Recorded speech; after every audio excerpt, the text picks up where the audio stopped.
Ngo ni amakuru ari gucicikana ku mbuga nkoranyambaga cyangwa se aho ariho hose ko igisirikare cya FARDC cyangwa se ku barwana ku ruhande rwa leta y'i Kinshasa yaba yazamutse. Leta y'i Kinshasa cyangwa se Repubulika Iharanira Demokarasi ya Kongo, nyuma y'uko abasirikare b'Ababiligi baba bamanutse muri iki gihugu cya Repubulika Iharanira Demokarasi ya Kongo bakazana intwaro zihambaye ndetse n'amadroni ajyanye n'iby'intambara.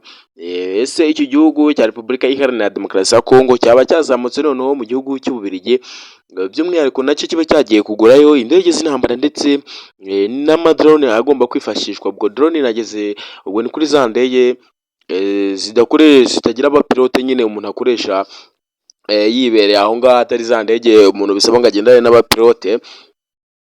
Iki gihugu rero cyaba cyazamutse mu gihugu cy'Ububiligi kugira ngo kibashe kujya kuzanayo izo ntwaro, amadrone ndetse n'ibindi bikoresho byifashishwa mu kurwanya uyu mutwe witwaje intwaro wa M23 ukomeje kuzengereza kino gihugu cya leta y'i Kinshasa. Ariko hagati aho ntaragera ahandi njya, hari ikintu kimwe mbasaba, ni ugukanda subscribe, ugafungura inzogera, ugakanda like, warangiza ugasharinga amakuru akagenda akagera ku bantu bose, ku bantu bagiye batandukanye mu nce zigiye zitandukanye, abari hanze y'igihugu, abari mu gihugu mo imbere, ndetse ndabashoboje ndetse mbahaye n'ikaze. Reka turebere hamwe, muze duteranire hamwe, twinjire muri politike na diplomasi biri kuvugirwa hano mu karere k'ibiyaga bigari cyangwa se muri East Africa. Ndaza kukubwira mu gihugu cya Repubulika Iharanira Demokarasi ya Kongo, ndetse ariko by'umwihariko munyemerere naza kuyahera hano mu gihugu cy'u Rwanda. Ni amakuru ku munsi w'ejo, ni amakuru yagaragaye cyangwa se ni amakuru yashyizwe hanze, ko rwose icyamamare cyamamaye hano mu Rwanda, ndetse ko yamamaye ku izina ry'ubuhanzi, ndetse ko yamamaye kubera ko ibikorwa bye binivugira. Bamwita Mukurarinda, ni umugabo rwose wanditse amateka cyane cyane mu bijyanye no guhanga, dore ko yahanze indirimbo ishimagiza ikipe y'igihugu y'u Rwanda Amavubi. Ndagira ngo nta muntu utayizi, n'indirimbo yitwa cyangwa se n'indirimbo yandi batsindewe. Ntekereza ko ari indirimbo umunyarwanda wese yahita yibuka, ndetse akibuka n'ibihe byiza ikipe yaba yarigeze kugira, ndetse ko ari mu ndirimbo zimwe nziza rwose ikipe y'igihugu y'u Rwanda Amavubi yaba ifite. Kandi ntekereza ko mu ndirimbo ifite niyo ya mbere numva ko kuri njyewe niyo ya mbere numva nziza.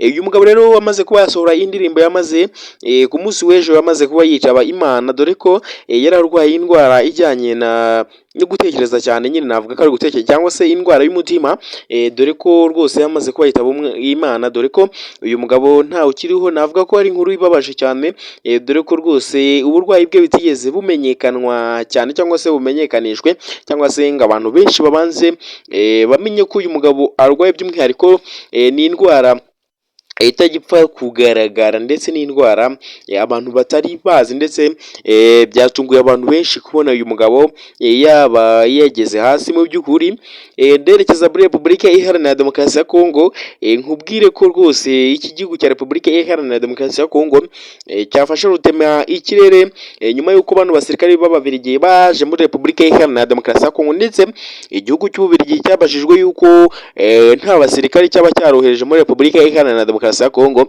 ndetse rwose barabihakana, mu gihe umutwe w'amama cyangwa se umutwe witwaje intwaro ndetse w'iterabwoba muri Repubulika Iharanira Demokarasi ya Kongo M23 byaje no kurangira rero ukomeje kugenda wemeza yuko rwose ingabo z'Ababiligi zigera ku 8 zamaze kuba zashyirwa hasi n'izi nyeshyamba za M23 muri iki gihugu cya Repubulika Iharanira Demokarasi ya Kongo.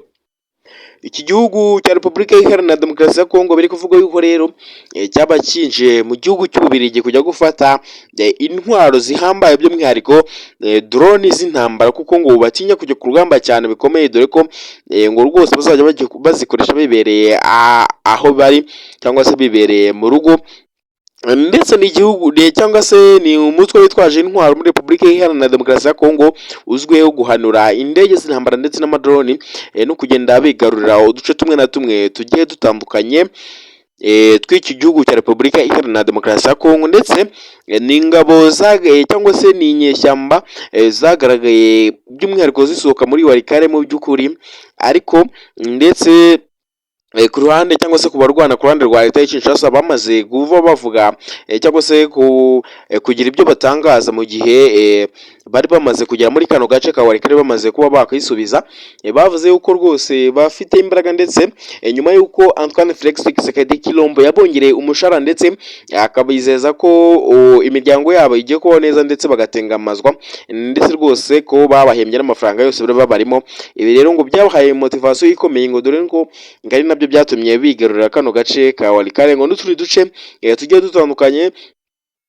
Ngo nta sababu n'ubundi natwo ngo ni hahandi natwo ngo baraza kutwigaruriza mu gihe gito. Ibyo rero ngo byahise bituma Antoine Felix Tshisekedi Tshilombo abona ko rwose abasirikare be bafite gahunda ndetse ahita azamuka mu gihugu cy'Ububiligi ajya kuzanayo intwaro za rutura ndetse ko rwose ngagiye kwemera gutanga kijyanye n'ifaranga cyangwa se agakubita ipira hasi, ariko ngo akabona atsinze y'umutwe wa M23 nyuma y'uko abasirikari be bemeye kuba bakitangira igihugu cyangwa se bacogoza intambara mu buryo bumwe cyangwa se ubundi muri iki gihugu cya Repubulika Iharanira Demokarasi ya Kongo. Ibyo rero byamuhaye isomo ndetse binamwigisha ko agomba nawe kubahereza ibikoresho ndetse akanabitaho ku buryo agomba kubahaza muri buri kimwe ryose gikenerwa nk'umuntu w'umusirikari uri ku rugamba. Ibyo ngibyo rero byatumye ngo azamuka mu gihugu cy'Ububiligi kujya kugura intwaro.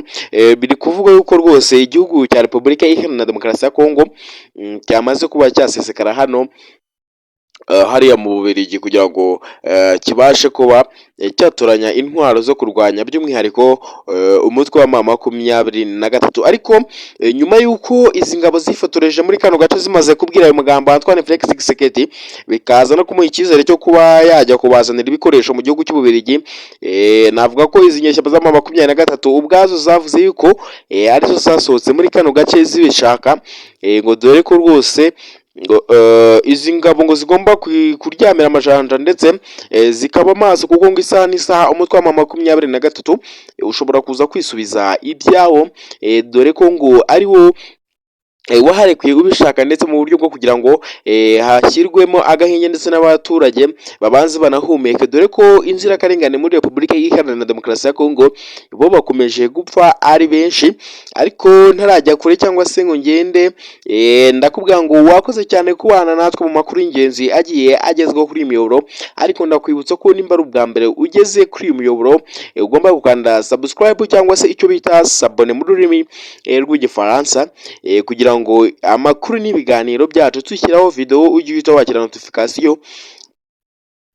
Urabura umuntu w'agaciro. Ariko kamanze shimire nawe by'umwihariko wamaze kuba wakanda subscribe ugakanda like, warangiza ugasharinga ino video. Nyamuneka musharinge izi video zigende zigere ahantu henshi zikwirakwira. Mbahaye ikaze.